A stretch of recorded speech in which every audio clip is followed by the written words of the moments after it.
السلام علیکم، welcome to my YouTube channel. وہ پیشے کے لحاظ سے ڈاکٹر تھا۔ پاکستان میں اس نے کروڑوں روپے کمائے تھے اور کمائی کے معاملے میں حلال حرام کی تمیز کبھی نہیں کی تھی۔ اس نے اپنی اولاد کو تعلیم دلوانے کے لیے امریکہ بھیج رکھا تھا۔ جب اولاد پڑھ کر فارغ ہوئی اور وہیں سیٹ ہو گئی تو وہ بھی اپنا مسیحائی والا کاروبار سمیٹ کر امریکہ جا بسا تھا، جہاں اس نے کروڑوں ڈالر جمع کر رکھے تھے اور بیٹے کے ساتھ مل کر ایک ذاتی اسپتال بنا لیا تھا۔ امریکہ جانے سے پہلے اس نے پاکستان میں ایک آخری ظلم کیا تھا اور آخری رشوت لی تھی، جس کے بعد وہ ملک چھوڑ کر چلا گیا اور پاکستان سے جاتے ہی اس کا مکافاتی عمل شروع ہو گیا تھا۔ اس کا نام ڈاکٹر خالد شاہنواز تھا۔ تعلق سندھ سے تھا۔ انتہائی متوسط طبقے سے تعلق رکھتا تھا، مگر بلا کا ذہین تھا۔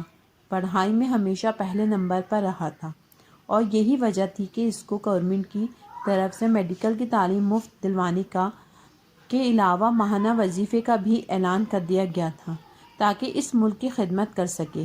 وقت گزرنے کے ساتھ ساتھ دوران تعلیم ہی اس نے مختلف پرائیویٹ اسپتالوں میں بیٹھنا شروع کر دیا تھا، یہاں تک کہ تعلیم مکمل کرتے کرتے اسے نہ صرف کام کا تجربہ ہو گیا، بلکہ وہ یہ بھی سمجھ چکا تھا کہ بنا مریض کا احساس کیے انسانیت کے جذبے کو مار کر کیسے کمیشن کی خاطر علاج کے نام پر غریب لوگوں کو بغیر ضرورت اور ادویات دینی ہیں، یہاں تک کہ اپنی کمیشن ہاتھ سے نہیں جانے دینی چاہیے، سامنے والے انسان کی جان ہی کیوں نہ چلی جائے۔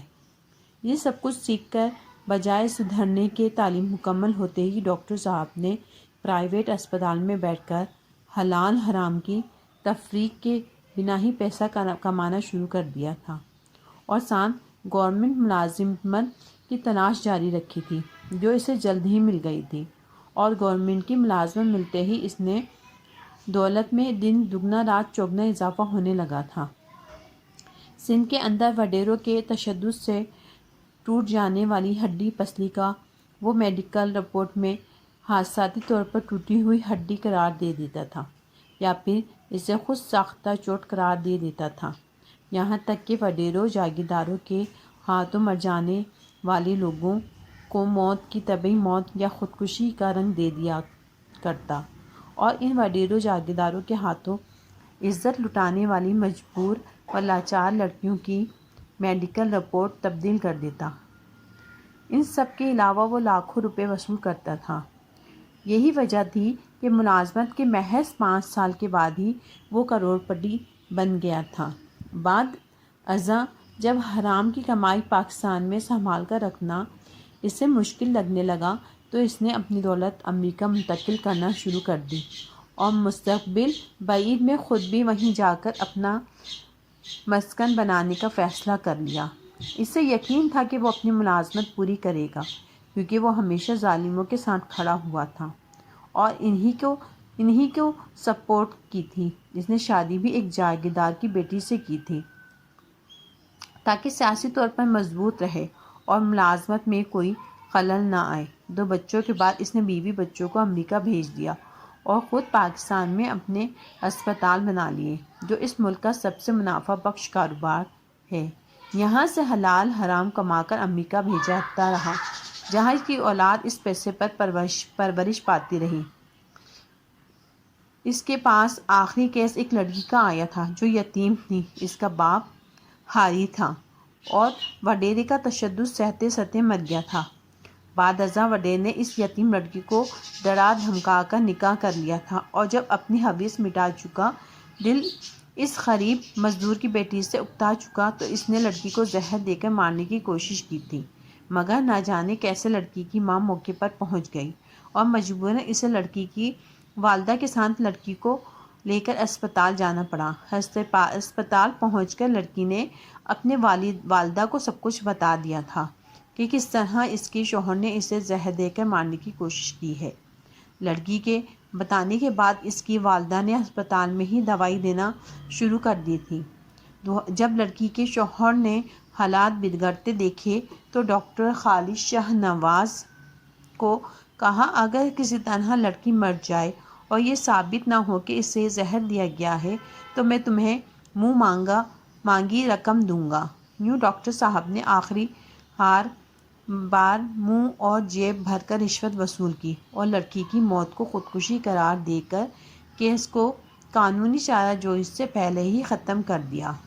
لڑکی کی والدہ کے شور مچانے ڈاکٹر صاحب نے اپنے گارڈز کو حکم دیا اور درندے نما گارڈز بنا صنفی امتیاز جانے عورت کو تھپڑ اور بندوق کے بٹ مارتے ہوئے ہسپتال سے باہر پھینک آئے۔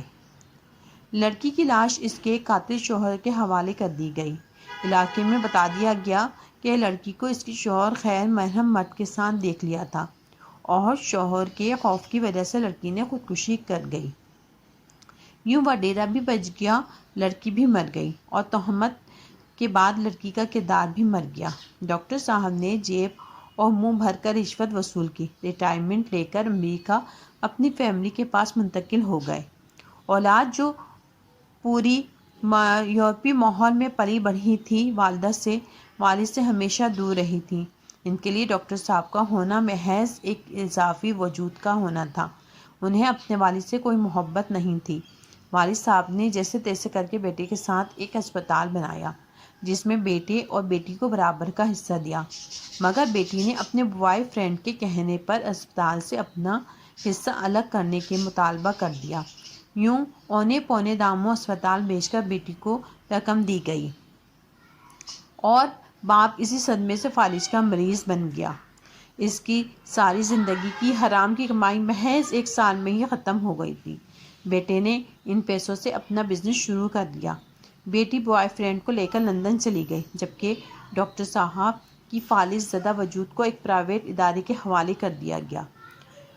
چند دن بعد ڈاکٹر صاحب کا انتقال ہو گیا۔ 3 دن تک ان کی لاش ان کے بیٹے کے انتظار میں پڑی رہی اور بیٹا آج آنے کل آنے اور لاش وصول کرنے کا کہتا رہا۔ مجبوراً جب لاش گلنے سڑنے لگی اور اسے بنا کفن جنازے کے دفن کرنے کا فیصلہ کر لیا گیا اور جب یہ بات ایک انڈین ہندو کو پتہ چلی تو اس نے چند ہندوستانی مسلمانوں سے کہہ کر مردہ حالت میں پڑے ڈاکٹر صاحب کو غسل اور کفن دلوایا، ان کا جنازہ پڑھایا اور انہیں دفن کر دیا گیا۔ ڈاکٹر صاحب نے جس مقتولہ کی ماں کو دھکے دے کر اسپتال سے نکالا تھا، اس نے بددعا دیتے ہوئے کہا تھا، ڈاکٹر تم نے مجھے پر یہ زمین تنگ کر دی ہے، خدا تم پر قبر کی زمین تنگ کر دے گا۔ اس کی بددعا پوری ہوئی اور جس قبر میں ڈاکٹر صاحب کو اتارا گیا وہ ان کے وجود سے بہت زیادہ تنگ تھی۔ مجبوراً بزور باز قبر میں لٹا دیا گیا اور مٹی ڈال دی گئی، مگر افسوس جس اولاد کی خاطر انہوں نے ساری زندگی خدا کی احکامات کو پس پشت ڈال کر زندگی گزاری، آج وہی اولاد ان کے آخری دیدار کو نہیں پہنچ سکی تھی۔ اگر ہماری ویڈیوز آپ کو پسند آتی ہیں، ہمارے چینل کو لائک کیجیے، سبسکرائب کیجیے۔